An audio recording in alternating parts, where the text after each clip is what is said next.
Bom, pessoal, então dando sequência, temos aí o exercício número 4. Ele diz assim: se Mônica quiser organizar 9 livros em sua estante, de quantas maneiras ela pode fazer?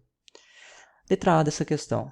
Escolha o tipo de situação que esse problema representa: permutação, arranjo ou combinação. Então vamos lá. Vamos definir o que esse problema nos está pedindo, primeiramente, e quais informações que a gente tem para resolver ele, ok? Então vamos lá. A gente está com o quê? Trabalhando. Quais são os nossos elementos que a gente está trabalhando? A gente está trabalhando com 9 livros. Então quer dizer que a gente está trabalhando com 9 elementos. Só que qual que é a nossa situação? No caso aqui, Mônica quer determinar de quantas formas possíveis ela pode organizar esses 9 livros.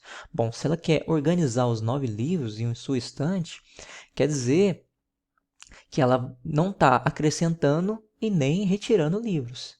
Quer dizer que na hora, quando ela organizar esse livro, ela vai estar formando grupos com quantos livros? Com 9, porque ela está apenas organizando eles. Então, ela não está alterando, nem tirando e nem acrescentando livros. Então veja que nossos agrupamentos a serem formados, eles vão ter a mesma quantidade de números que o número de livros disponíveis, certo? Porque a gente está apenas trabalhando com a organização. Então a gente não altera esse número, ok?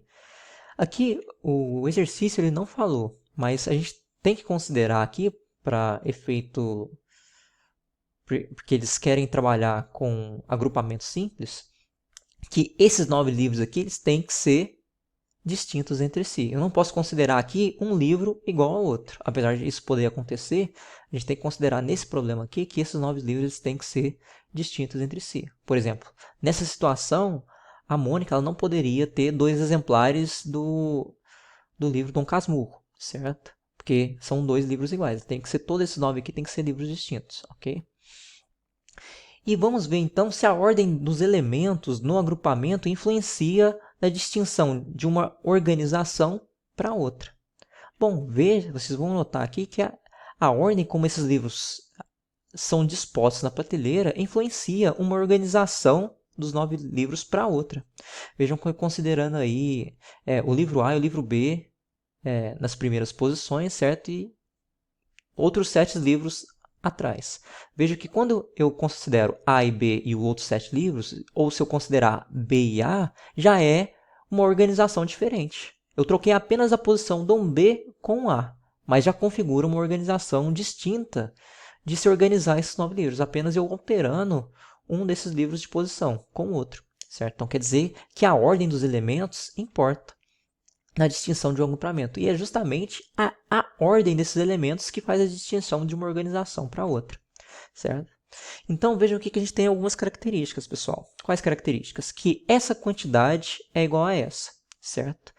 Todos os meus elementos eles são distintos entre si. No caso aqui a gente tem que considerar como eles todos são distintos. E a ordem dos elementos é o que justamente diferencia um agrupamento de outro. Porque se não diferenciasse, a gente teria uma única forma de organizar os 9 livros, certo? Só que a gente sabe que não é só uma forma que a gente tem de organizar livros, porque a ordem dos elementos importa, eu apenas trocando eles de posição já é uma nova forma de organizar os livros, certo? Então o que isso aqui configura? Se essa quantidade é igual a essa, todos os elementos são distintos e a ordem importa, a gente está trabalhando com a permutação. E no caso aqui uma permutação de quê? Uma permutação de 9 elementos, de 9 livros, certo? E a gente sabe que a gente resolve uma permutação de 9 elementos fazendo o fatorial dessa quantidade, ou seja, fazendo o fatorial de 9, ok? Bom, mas não foi isso que a gente perguntou aqui na letra A. Perguntou para a gente classificar se isso é um problema de permutação, arranjo ou combinação. Mas vejam que eu já respondi para vocês. Porque quando a gente tem essa quantidade igual a essa, certo? Todos os elementos distintos e a ordem dos elementos importa na diferenciação de um grupamento por outro, quer dizer que isso daqui configura num problema de permutação, certo? Então, respondemos com esse esqueminha aqui que se trata de um problema de permutação. Pessoal, aqui vocês vão notar que a número 4 ela tem letra A e B. Não há necessidade de copiar os dados e a pergunta para a letra B. Você pode utilizar esse quadro e a pergunta para a letra B também. Você não precisa copiar, pode copiar isso aqui uma única vez, não precisa de copiar duas, ok?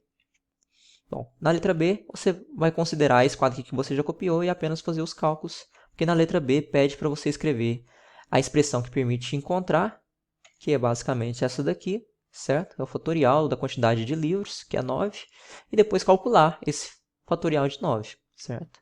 Bom, então, só estou repetindo aqui para vocês os mesmos dados, mas não há necessidade de copiar novamente. Basta calcular. Então, o que a gente quer calcular é P de 9, que é a mesma coisa que 9 fatorial. 9 fatorial é o produto dos 9 primeiros números naturais.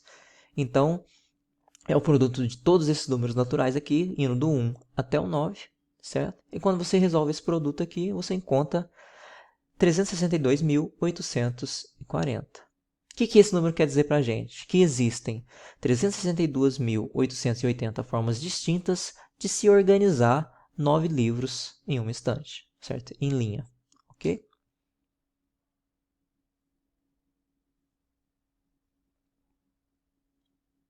Bom, pessoal, então com isso, eu resolvi para vocês a questão número 4. Resolverei para vocês a número 5 no próximo vídeo. Fico por aqui, um abraço. Fui!